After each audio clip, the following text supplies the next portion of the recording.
Hey guys, welcome back to my channel. तो आप सभी कैसे हैं? आई होप सभी अच्छे होंगे। आप सभी को मेरी तरफ से ढेर सारी करवा चौथ की बधाइयाँ। आज के इस व्लॉग में मैं अपने शेयर करूंगी कि कैसे मैंने माता की चौकी लगाई। चौकी लगाने के टाइम में कलश स्थापित करते हुए किन बातों का ध्यान रखना चाहिए, ये सब बातें मैं आपके साथ में शेयर करूंगी। वीडियो में करवा माँ की कथा भी मैं आपको शेयर करने वाली हूँ। लास्ट में ये भी बताऊंगी कि चंद्रदेव को अर्घ देते हुए किन बातों का ध्यान रखना चाहिए। वीडियो स्टार्ट करने से पहले अगर आप मेरे चैनल पर पहली बार आए हैं तो चैनल को सब्सक्राइब कर दें और वीडियो को लाइक शेयर जरूर करें। और अब यहाँ पे मैं लगाने वाली हूँ करवा माँ की चौकी। तो सबसे पहले चौकी लगाने से पहले जिस जगह में आपको चौकी लगानी है उसको अच्छे से साफ कर लेना है। चौकी लगाने के बाद मैं माता की फोटो रखने से पहले उसमें आसन बिछा लूंगी। तो यहाँ पे मैं लाल रंग का कपड़ा ले रही हूँ। तो अगर आपके पास लाल नहीं है तो आप पीले रंग का कपड़ा भी आसन के तौर पे यूज कर सकते हो। अब मैं यहाँ पे माता की फोटो के रखने के साथ साथ यहाँ पे कलश स्थापित भी करने वाली हूँ। तो सारा सामान मैंने अपने आसपास ही रख लिया है। यहाँ पे करवा माँ की फोटो स्थापित करने से पहले आप आसन के रूप में चावल या गेहूं या बाजरे का दाना जरूर रख लें। करवा माँ को यहाँ पे वस्त्र हमको पहनाने हैं तो उसके लिए मैं यहाँ पे नाले का धागा जो होता है उसको तोड़ के इस तरीके से जैसे मैं वीडियो में दिखा रही हूँ आपको ऐसे पहनाने हैं। आप चाहें तो वस्त्र ले भी सकते हैं। तो उसके बाद आती है माता की चुनरी। तो मैं यहाँ पे चुनरी लेके आई हूँ। तो यहाँ पे उसके बाद हम माता के कैलेंडर या फोटो में आपके पास जो भी करवा माँ की प्रतिमा है आप उसको चुन्नी जरूर उड़ाइए। अब मैं यहाँ पे कलश को स्थापित करूँगी। तो सबसे पहले आपको कलश में 5 चीज़ें डालनी होती हैं।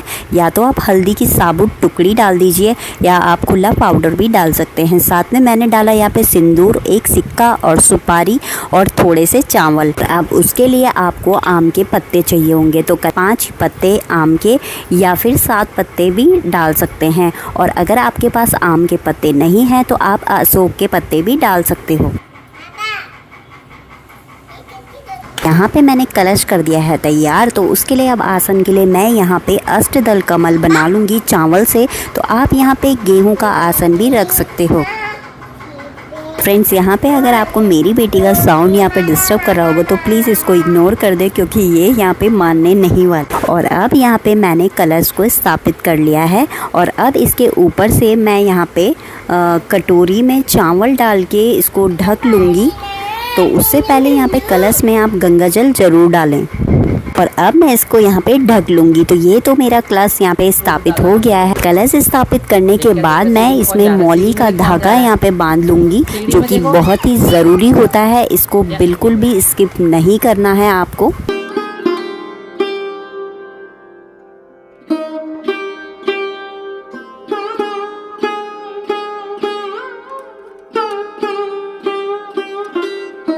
मौली का धागा बांधने के बाद मैं जो आम के पत्ते मैंने कलश में डाले हैं अब मैं उनका टीका कर दूंगी। तो यहाँ पे मैंने टीका कर लिया है इनका। और इसके बाद कलश का टीका भी करना होता है जिसमें आप स्वास्तिक का निशान भी बना सकते हो। किसके दादू आ गए देख क्या देख। और अब यहाँ पर कलश स्थापित करने के बाद उसमें छोटा सा दिया यहाँ पे ऊपर रखना है जिसे आप घी या तेल से जला सकते हैं। बाद में यही दिया चांद को अर्घ देते हुए टाइम पूजा की थाली में रखना है। दोस्तों, करवा चौथ पे करवा माँ के साथ साथ गणेश जी की भी पूजा होती है और वहीं गौरा माँ की भी पूजा होती है। दोस्तों, आपको करवा चौथ के दिन करवा माता के जो कैलेंडर है, फोटो है, उसके साथ साथ में शिव भगवान के पूरे परिवार भी रखना होता है। तो यहाँ पर मेरे कैलेंडर में तो गणेश जी भी बने हुए हैं और वहीं उनका शिव परिवार भी बना हुआ है। तो इसलिए मैंने अलग से कोई भी मूर्ति स्थापित नहीं की। दोस्तों, ये व्रत सुहागनों के लिए होता है। तो यहाँ पे मैंने ये करवा गौरा माँ के लिए निकाला है। आप चाहें तो मीठा करवा छोटा आता है जिसमें आप ड्राई फ्रूट्स भर के भी रख सकते हैं। लेकिन मैंने यहाँ पे बड़ा करवा रखा है और उसके अंदर मैंने अन्न यानी चावल भर दिए हैं।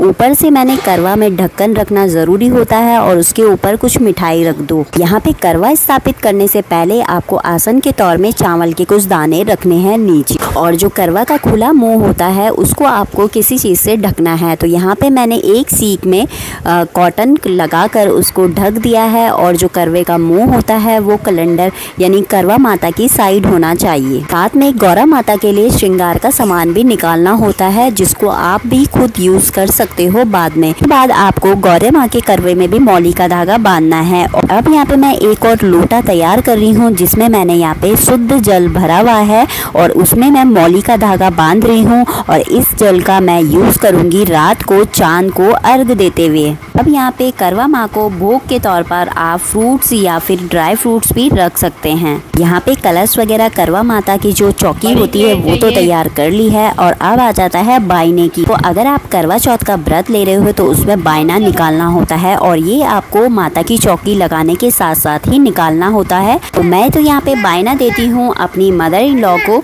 तो यहाँ पे मैंने उनके लिए साड़ी और एक स्टॉल लिया है और साथ में श्रृंगार का सामान लिया है और साथ में मैं स्टार्टिंग से अपने ससुर जी को भी देती हूँ। सारा बायने का सामान मैं शाम को कथा सुनने के बाद उनको दे दूंगी। दोस्तों, जो चांद को अर्घ देने के लिए मैंने लोटा लिया था मैं उसको भूल गई, उसमें थोड़ा गंगा जल भी डालना होता है और साथ में ये मैंने अपनी सासू माँ का भी लोटा यहाँ पे कलश तैयार कर दिया है जिससे वो चांद को अर्घ देंगी। तो दोस्तों, अब यहाँ पे पूरी चौकी लग गई है। तो आपने जितनी भी यहाँ पे चौकी लगा दी है उसको एक बार गंगा जल के पूरे छींटे भी मारने होते हैं। छींटे आप दिया जलाने से पहले खुद पे भी मार लीजिए।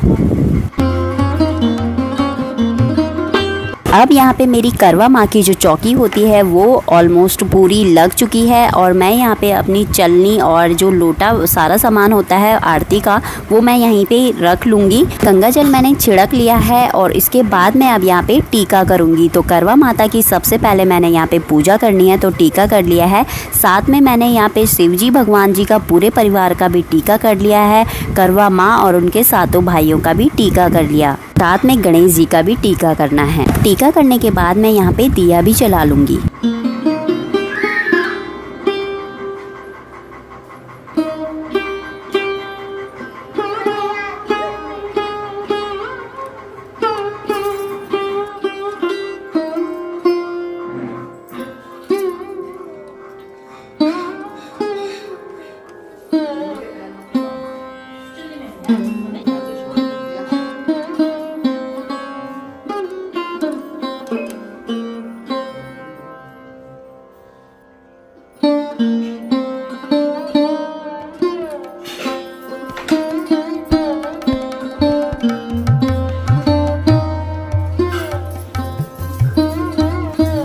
तो दिया बत्ती करने के बाद करवा माता से प्रार्थना करनी है कि आपकी पूजा में अगर कोई कमी रह गई है तो उसके लिए मुझे क्षमा करें।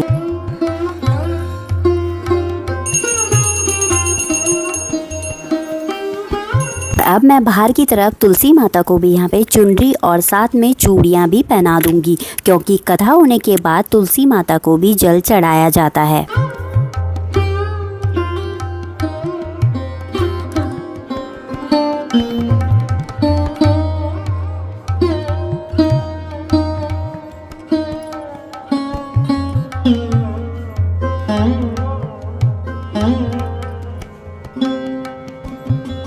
तो दोस्तों, करवा माता की चौकी लगाने के बाद मैं आ गई हूँ ऊपर अपने रूम में दोबारा से रेडी होने के लिए क्योंकि अभी थोड़ी देर में ही यहाँ पे हमारी कथा स्टार्ट होने वाली है। दोस्तों, हमारे यहाँ तो पंडित जी आते हैं करवा माता की कथा सुनाने के लिए। माना जाता है कि करवा माता की कहानी और कथा अगर पंडित के मुंह से सुनी जाए तो वो काफ़ी शुभ होता है। हमारे घर में हर साल की तरह आसपास की लेडीज़ भी करवा माता की कथा सुनने के लिए आते हैं। उसके बाद कुछ डांस का प्रोग्राम भी होता है, तो वीडियो में बने रहिए। दोस्तों, करवा चौथ के व्रत में ये ध्यान भी रखना होता है जिन कपड़ों में आपने करवा माता की कथा सुनी हो उन्हीं कपड़ों में आपको रात को चंद्रदेव को अर्घ देना होता है। यहाँ पे नीचे आप देख सकते हो हमारे आसपास जितने भी लोगों ने करवा चौथ का व्रत लिया है तो यहाँ पे कथा सुनने के लिए आ चुके हैं।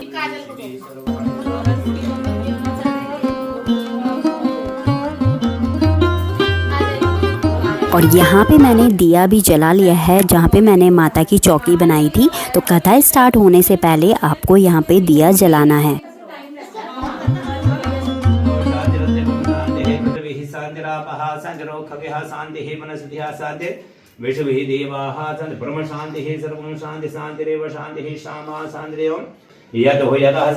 नारायणी नमोस्तुते। ओम हरि ओम। देहि सौभाग्य आरोग्यम देहि मे परमं सुखम। रूपम देहि जयम देहि यशो देहि दिशो जहे। पुत्रान देहि धनम देहि सौभाग्य देहि मंगल। हरि ओम। बोल गणपति महाराज की जय हो। कार्तिक कृष्ण चतुर्थी को सौभाग्यवती स्त्रियां सुहागपति की स्वास्थ्य आयु में मंगल कामना के लिए वह व्रत करती है। यह व्रत सौभाग्य और सुख संतान देने वाला होता है। कार्तिक माह के कृष्ण पक्ष में चंद्रोदय व्यापनी चतुर्थी को यह व्रत किया जाता है। इस व्रत को रखने वाली स्त्रियों को प्रातःकाल शौच आदि के बाद आचमन करके पति पुत्र पौत्र का तथा सुख सौभाग्य इच्छा का संकल्प लेकर यह व्रत करना चाहिए। इस व्रत में शिव पार्वती स्वामी कार्तिकेय गणेश और चंद्रमा का पूजन किया जाता है। चंद्रोदय के बाद चंद्रमा के दर्शन अर्घ्य दान करने के बाद जल व भोजन ग्रहण करते हैं। पूजा के बाद तांबे या मिट्टी के करवे में चावल उड़द की दाल सुहाग सामग्री यथा कंघी शीशा सिंदूर चूड़ियां रिबन तथा रुपया रखकर दान करनी चाहिए। शाह जी के 5 छूकर मेवा सुहाग की सारी सामग्री इन्हें देनी चाहिए। इस व्रत के महत्व पर महाभारत में एक कथा मिलती है। एक बार अर्जुन नीलगिरी पर तपस्या करने गए। द्रौपदी ने सोचा यहाँ हर समय अनेक प्रकार की विघ्न बाधाएं आती रहती हैं, उनके शमन के लिए अर्जुन तो यहाँ है नहीं, अतः कोई उपाय करना चाहिए। उन्होंने भगवान कृष्ण का ध्यान किया। भगवान वहाँ उपस्थित होकर द्रौपदी ने अपने कष्टों के निवारण हेतु कुछ उपाय बताने को कहा। श्री कृष्ण बोले, एक बार पार्वती जी ने शिव जी से यह प्रश्न किया था तो उन्होंने कहा था, करवा चौथ का व्रत गृहस्थी में आने वाली छोटी मोटी विघ्न बाधाओं को दूर करने वाला है, पित्त प्रकोप को भी समाप्त करता है। श्री कृष्ण द्रौपदी से कहते हैं, प्राचीन काल में एक धर्मपरायण ब्राह्मण के 7 पुत्र तथा 1 पुत्री थी। बड़ी होने पर उसका विवाह कर दिया। करवा चतुर्थी को कन्या ने करवा चौथ का व्रत रखा। 7 भाइयों की लाडली बहन को चंद्रोदय से पहले भूख लाग सताने लगी। उसका फूल सा चेहरा मुरझा गया। भाइयों के लिए बहन की यह वेदना असह्य हो गई थी। वे कुछ समय उपाय सोचने लगे। पहले तो उन्होंने बहन से चंद्रोदय से पहले भोजन करने को कहा। बहन ने न मानी तो भाइयों ने प्रेमवश पीपल की आड़ में प्रकाश करके बहन से कहा, देखो चंद्रोदय हो गया, उठो अर्घ्य देकर भोजन करो। बहन उठी, चंद्रमा को अर्घ्य देकर भोजन कर लिया। भोजन करती ही उसका पति मर गया। वह रोने चिल्लाने लगी। देव योग से इंद्राणी देवदासियों से साथ वहीं से जा रही थी। रोने की आवाज सुनी हुई वहां गई और रोने का कारण पूछा। ब्राह्मण कन्या ने सब हाल कहकर सुनाया तो इंद्राणी बोली, तुमने करवा चौथ के व्रत में चंद्रोदय से पूर्व ही अन्न जल ग्रहण कर लिया है, इसी से तुम्हारे पति की मृत्यु हुई। अब यदि तुम मृत पति को सेवा करती हो तो 12 महीने तक प्रत्येक चौथ का यथा विधि व्रत करो। फिर करवा चौथ को विधिवत गौरी शिव गणेश स्वामी कार्तिक से चंद्रमा का पूजन करो। चंद्रोदय के बाद अर्घ्य देकर अन्न जल ग्रहण करना चाहिए तो तुम्हारे पति अवश्य जी उठेंगे। ब्राह्मण कन्या ने अगले वर्ष पुनः विधि से करवा चौथ का व्रत किया। व्रत के प्रभाव से उसका पति मृत जीवित हो गया। इस प्रकार कथा कहकर श्री कृष्ण द्रौपदी से बोले, यदि तुम भी इसी प्रकार विधि से इस व्रत को करोगी तो तुम्हारे सब दुख दूर हो जाएंगे, सुख सौभाग्य धन धान्य में वृद्धि होगी। द्रौपदी ने श्री कृष्ण के कथा अनुसार करवा चौथ का व्रत रखा और उस प्रभाव के उस व्रत के प्रभाव से महाभारत के युद्ध में कौरवों के हार तथा पांडवों की जीत हुई। प्रिय कथा हो रहती है। एक ब्राह्मण के परिवार में 7 बहुएं थी। 6 बहुओं के मायके वाले बहुत अमीर थे। इसी कारण ससुराल में उसका बड़ा मान था, परंतु छोटी के मायके में कोई न था। वह घर का सारा काम काज करती, सबको सेवा करती, कोई भी उससे प्यार नहीं करता, सभी ठुकराते रहते थे और 30 त्योहारों पर भी उनके मायके से कोई न आता। वह दुखी होती। हर वर्ष की तरह इस वर्ष भी करवा चौथ का व्रत आया। अन्य बहुओं के मायकों से उनके भाई करवा लेकर आए, पर छोटी के मायके से यदि कोई होता तो करवा भी लाता। सास भी उल्टी छोटी को ही खरी खोटी सुनाती थी। वह दुखी होकर घर से निकल पड़ी। जंगल में जाकर रोने लगी। एक नाग बहुत देर तक उसका रोना सुनता रहा। अंत में वह अपने बिल से निकला तथा छोटी से पूछने लगा, कि बेटी क्या बात है, तुम रो क्यों रहे हो। तब छोटी कहती है, आज करवा चौथ है, मेरा कोई भाई नहीं, यदि मेरा कोई भाई होता तो आज जरूर करवा लेकर आता। तो नाग को छोटी पर दया आया। नाग ने कहा, बेटी तुम घर जाओ, मैं करवा लेकर आता हूँ। थोड़ी देर बाद नाग ससुराल पहुंचा और सास ने प्रसन्न मन से छोटी को नाग देवता साथ भेज दिया।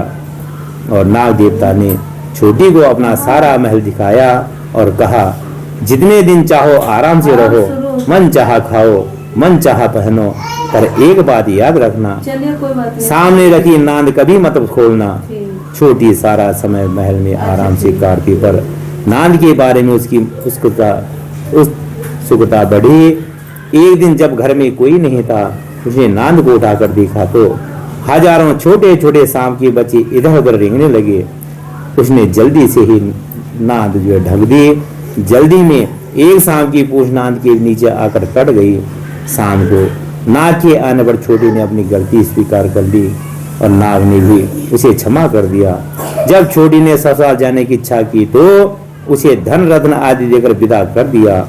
छोटी के ससुराल में जब उसकी बड़ी इज्जत होने लगी, जिस सांप की पूंछ कटी थी उसे सभी बंडा कहकर तंग करते थे। एक दिन उसने अपनी माँ से पूछा कि मेरी पूंछ कैसी कटी।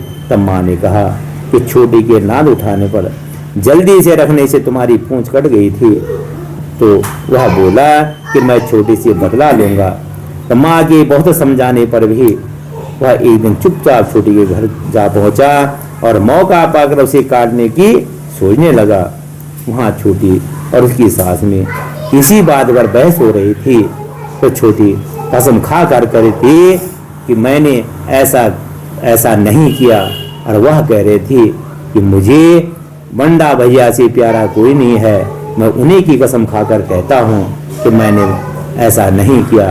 बंडा ने जब सुना तो सोचने लगा, जो मुझसे इतना प्यार करता है करती है, मैं उसे काटने आया हूँ। वह चुपचाप घर चला गया। फिर माँ ने पूछा, ले आई बहन का बदला। तो वह कहने लगा, माँ बहन से कैसा बदला। तभी से बंडा भाई व छोटी बहन हे भाई प्रति वर्ष करवा चौथ दिन के करवा लेकर जाता और बहन बड़े प्यार से करवा चौथ का व्रत करती। इस प्रकार से करवा चौथ की जो कथा संपन्न हुई। बोलो गणपति महाराज की जय, बोलो शंकर भगवान की जय, बोलो पार्वती मैया की जय, कार्तिक गणेश की जय हो। चंद्रमा मनस हो जात सुसो हो, सूर्यो अजाता श्रोत्राध्वाय प्राण चमुखादय निरजयता। ओम सर्वे भवन्तु सुखिनः, सर्वे सन्तु निरामयाः, सर्वे भद्राणि पश्यन्तु मा कश्चित् दुःखभाग् भवेत्। सुनते हुए आपको अपने हाथ में गेहूं या चावल के दाने और साथ में हरा दूध पकड़ना होता है और कथा होने के बाद उसको अपने पल्लू में इस तरीके से बांध लेते हैं। बाद में जब चांद आने पे चांद को अर्घ दिया जाता है तो जिस लोटे में आपने पानी भरा था उसमें ये चावल के दाने और हरा दूध डालकर चंद्रदेव को अर्घ देना चाहिए। स्वस्ति न तारिषो अरिष्टनेमिः, स्वस्ति नो बृहस्पतिर्दधातु। ओम हरि ओम महापयः पृथिव्यां पयो प्रदीप पयो दुमसिः पयोराः पयश्वतिः प्रतिजः शन्तमह्यं। ओम विष्णोराराधमसि विष्णोः सनपदे अगली बार से मधु को पूछ लेना टाइम का है। ध्रुवो विष्णुवे नमः। ओम हरि ओम यावत् गंगा गुरुचितिः यावत् काशी हरिहर यावत् धर्म लोके तावत् शुद्धिः अनन्ति धनन्ति पुत्र पौत्रवती अखंड सौभाग्यवती वा। स्वस्ति स्वस्ति कल्याण। सुनने के बाद हम जाने वाले हैं तुलसी माता में जल अर्पित करने के लिए।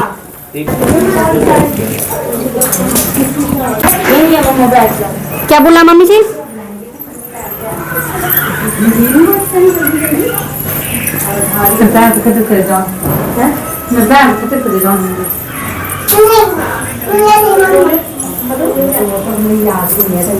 हरे भरी सुहागी चौबारे चढ़ी अरण्यवती अच्छी हरी भरी सुहागी चौबारे चढ़ी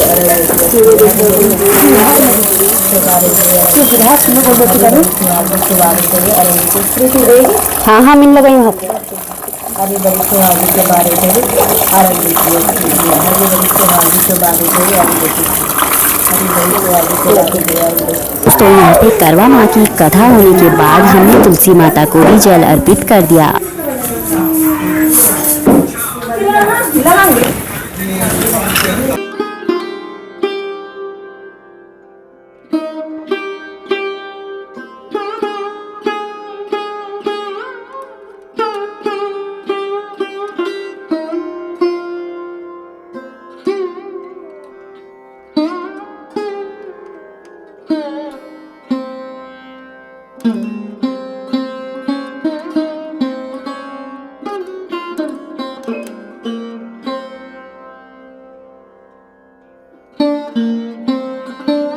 के बाद जब सब लोग चले गए तो उसके बाद अंदर आने के बाद मैंने अपनी जो मदर इन लॉ के लिए बायना निकाला हुआ था, सारी चीजें मैंने उनको दे दी।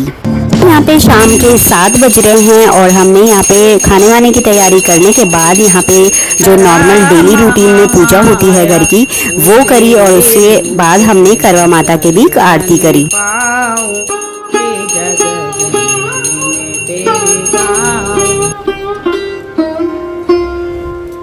दोस्तों अब यहाँ पे 8 बज गए हैं रात के, तो यहाँ पे जो हमने भोग लगाया हुआ था वो सब भी यहाँ पे रखा हुआ है और अब यहाँ पे चांद निकलने का टाइम बस हो ही रहा है, तो मैं अपनी पूजा की थाली को तैयार कर रही हूँ। तो यहाँ पे जो मैंने कलश के ऊपर जो दिया रखा था वो मैंने यहाँ पे ले लिया है और साथ में जो गौरा माँ के लिए मैंने भोग निकाला हुआ था वो भी मैंने ले लिया है, क्योंकि इससे मैं अब अपना व्रत भी खोलूँगी और चंद्रदेव को भोग भी लगाऊंगी। मैंने जिस लोटे में चंद्रदेव को अर्घ देने के लिए जल भरा हुआ था उसमें मैं कथा के टाइम पे जो हमने संकल्प लेने के टाइम पे घरा दूब और चावल के दाने लिए थे उनको हमने पल्लू पे बांध दिया था, तो वो अब मैं यहाँ पे चंद्रदेव को अर्घ देने के लिए डाल दूंगी। और साथ ही यहाँ पे मैंने अलग से पानी का गिलास भी ले लिया है, क्योंकि जो करवा होता है उससे कभी पानी नहीं पिया जाता है। वाला करवा है जो मैंने गौरा माँ के लिए निकाला हुआ था और इसमें चावल भरे थे, तो ये मैं अपनी मदर इन लॉ को दे दूंगी और फिर हम इसको अपने यूज कर सकते हैं। अब मैं करवा यूज कर रहे हैं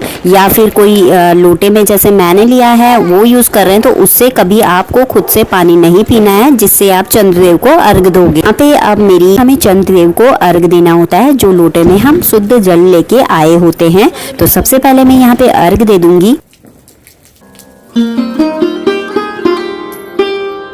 अर्घ देने के बाद आप चंद्रदेव को नमस्कार कीजिए और उसके बाद अपनी ही जगह में 5 बार या 7 बार परिक्रमा लीजिए।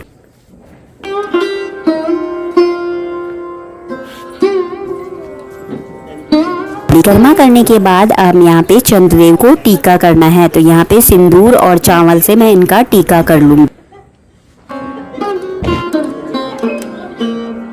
थोड़ी सी मिठाई तोड़कर आप चंद्रदेव को आप भोग के रूप में लगा सकते हैं। कहीं तो जो पानी आपने चंद्रदेव को अर्घ देने के लिए लिया था उसमें भी आप भोग के लिए मिठाई को डाल सकते हैं। भोग और टीका लगाने के बाद में हमें चंद्रदेव की आरती करनी है।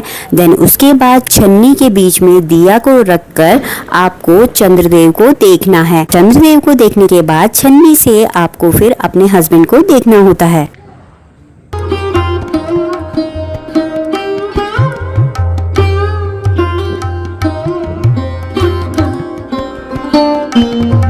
की आरती पूजा करने के बाद हमें अपने हस्बैंड की पूजा करनी होती है। तो सबसे पहले हम यहाँ पे छन्नी से देखने के बाद हम यहाँ पे टीका करेंगे और उसके बाद हम उनकी आरती उतारेंगे।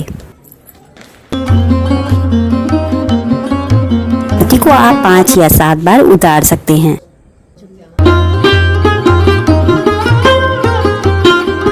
उतारने के बाद उनका मुंह मीठा कराते हुए आपको उनका आशीर्वाद लेना होता है।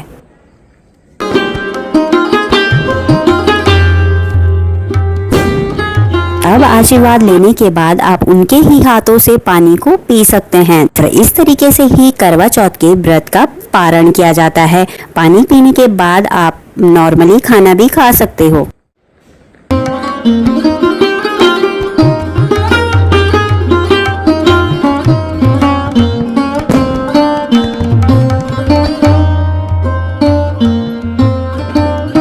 और व्रत खोलने के बाद लास्ट में आप अपने बड़ों का आशीर्वाद भी ले लें।